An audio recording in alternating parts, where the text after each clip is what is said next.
Hello and welcome to another episode of Be Fearless podcast. And today I have a really interesting guest with me.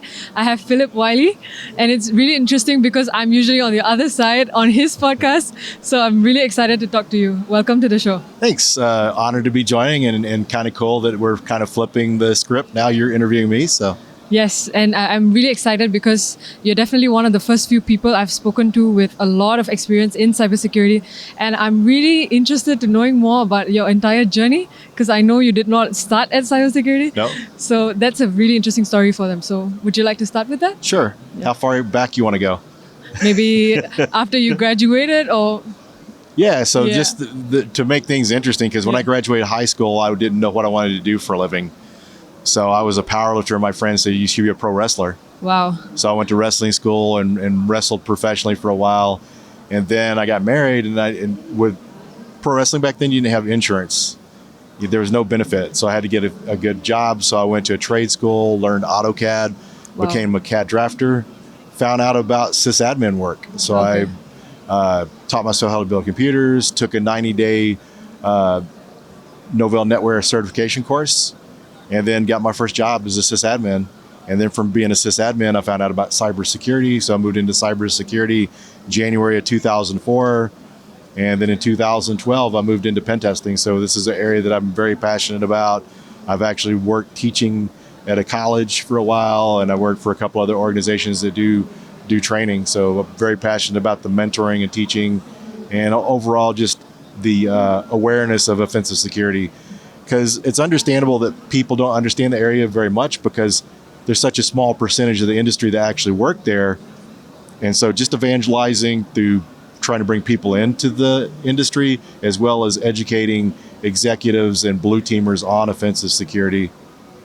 That's a really interesting story. So how has your role changed over the years? Because now you're with another company, right? Yes. So you can also tell us a bit about what you're doing currently. So how some of my roles have kind of changed is in recent years, I have found that working for vendors worked for me really well because I have a pretty big network and I do a lot of speaking and stuff, and it plays in well when working for vendors. So where I'm at now, I'm at a company called Horizon 3, and we have an autonomous pen testing tool. It automates penetration testing. Nice. And so there I'm customer success 80% of the time, and then 20% of the time I'm doing more community and evangelist type stuff. So what motivates you? Because I know you're a cybersecurity influencer, you help all of us out as well, other startups and all of that. So what is your motivation to be, a part of this cybersecurity community and bring the community together? Yeah, I like to help people, and I've been involved with other communities because back in my powerlifting days when I was competing, I was heavily involved in like the fitness community and powerlifting community, but it just really didn't give me the pleasure that cybersecurity does. A lot of it's just the people I meet, trying to help people that are coming in, just the friendships I've made and connections through, social media, and we get to meet at the conferences and stuff. So that's one of the things that really kind of keeps me going because I really enjoy the conferences. I'm one of these kind of people that I'm not hyper, I'm really low energy, but you get me to the conference and where I should be, I'm very tired right now, but what energizes me and keeps me going is I get to meet people that I know for online or whatever, people that I follow and look up to, and then people that follow me. And so that's really what drives me to it. That and just sharing information about it. I'm really passionate about offensive security, and when I'm really passionate about stuff, I really like to talk about it a lot. So. Thank you so much. So how has your experience been at DEF CON and Black Hat this year? Is there any major changes from the previous years that you've attended? It's been good. The only major difference this year is since DEF CON's in a new location, which is great if you ask me, because previous years it was spread out over 3 or 4 conference hotels. Yeah. And so you had to walk back and forth in the heat. Wow. And so like if you had a talk you wanted to see somewhere else, there's a lot of times a long line. Yeah. So by the time you get over there, the line's so long, you may not get in. So it's just really nice that it's in one place. And yeah, I like that better. Nice, awesome. So you mentioned that you started, getting really interested into pen testing, right? And now you're working in a company that's automating pen testing. Yes. So do you foresee that some jobs are going to be replaced, or how do you think that the new generation of people who want to be pen testers, how do you think they should adapt to this?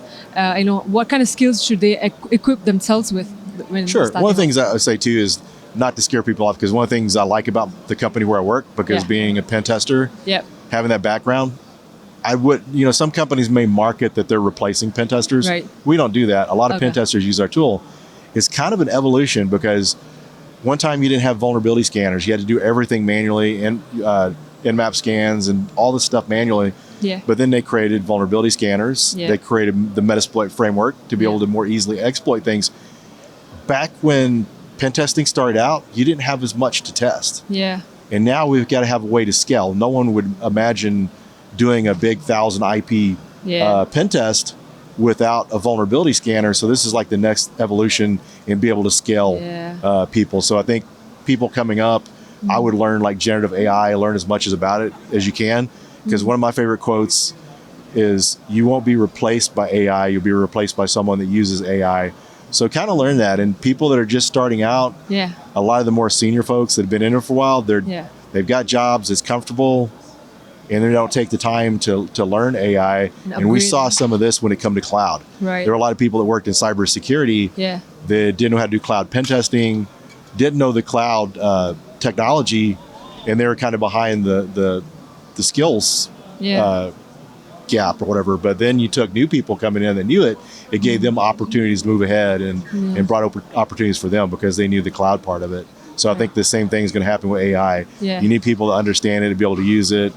It's really interesting the way it's being integrated in more tools, and I think we're going to see more of it. You know, it's just recent years available to more people. At one time, you had to have your own AI environment and have education in it. Now they make it easier for people to use. So I only see it getting used more and more. So you've been there like since cybersecurity was at its nascent stages, and you've seen it morph over time, and now you've brought up AI. How else do you think the threatscape in general has changed? Like, is there new spaces that are being created from your perspective? How has, maybe through the pen testing lens, how has this changed for you? Yeah, it's changed a lot, because when I first started pen testing, IoT was relatively new. Right. And now there's IoT all over the place. There's always been ICS and OT environments, but then you have the Web3 technology, you have blockchain. And one of the things when I do talks on pen testing, I talk about the different targets tested. But one of the things we got to look at is there's things that we haven't thought of yet that's going to come out with AI, be able to advance things, all the different blockchain and Web3 technologies, mobile communications. Because, at one time, kind of when I was starting out, you really couldn't do a lot. Cloud really wasn't that big of a thing, or there was some cloud hosted kind of apps. But back then you didn't have the high speed internet. You didn't have these mobile phones that were so fast to connect. But as technology evolves, there's just gonna be more and more of it. And I think you just really have to really keep up with that. Don't get pigeonholed to one area, because sometimes it's easy to get comfortable. But I think especially when you're an experienced professional and you don't want to be kind of outdated or antiquated, you want to keep up with these newer technologies. And I think that's a lot of people like myself that just don't keep up with these things. So I think it's really good to keep up with those technologies. Not everything takes off, but at least be aware of it, learn a little bit about it. Yeah, I think that's why we love doing podcasts with you, because then we get to also get the word out about like this browser security space that we're trying to target, which is also fairly new in this scheme. So from your experience of like talking to decision makers, CISOs, or anybody in this security space, do you think that their priorities have been aligned with this evolving threatscape, or are they bringing up some other sort of problems that I think it's going to depend.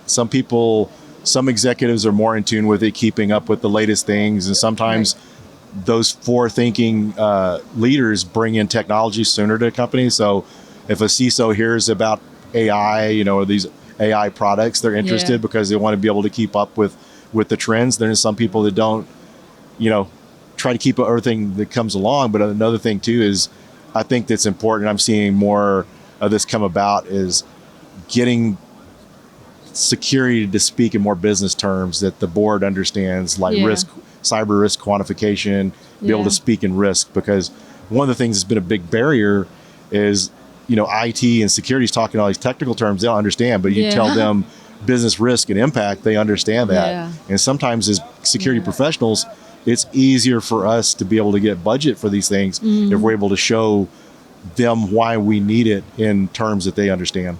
Yeah, so I'm hoping like it has been increasing, but what I'm hearing is that people are still not prioritizing cybersecurity as much as they are Yes. other wings, right? So, do you have any message that you want to get across from your perspective on how much more importance we should be spending on security? Yeah, one of the things I would say to any leaders out there, especially those outside of maybe their executives in cybersecurity or IT, you really need to put a focus on it, because one of the things you have to look at is sometimes companies will file risk acceptance because maybe they don't want to fix it right away, but they got to realize that if these vulnerabilities are exploitable, they could be breached. That could lead to all sorts of fines. It could lead to disruption in your business, hurt your reputation. So the best thing is to try to keep ahead. You don't have to do everything in the world, but make sure you're practicing proper hygiene, making sure everything's covered when you're doing pen test. Don't just focus on compliance. Make sure you're focusing on the goals to be more secure. You can be secure and compliant at the same time, but if you just take a compliant approach, then you may be left vulnerable. So that's one of the things I would really recommend. Yeah. So what's next for you? Where do you see yourself moving? So yeah, as far as career-wise, I really like where I'm at. We've got a really good product, a really good team.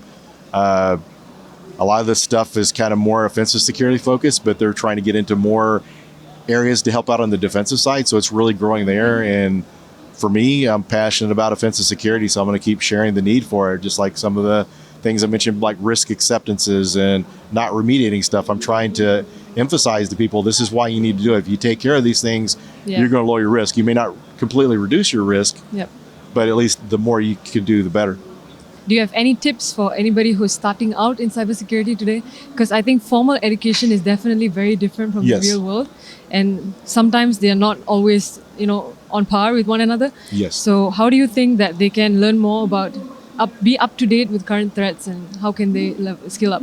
As far as someone trying to get into it, I would really focus on doing hands-on things, keep up with the latest news, because one of the things, if you're going through an interview, sometimes you get asked by senior management, what do you know about Stuxnet or something like this? And things were in the news, these major breaches. Understanding a little bit about the history and some recent breaches is kind of good.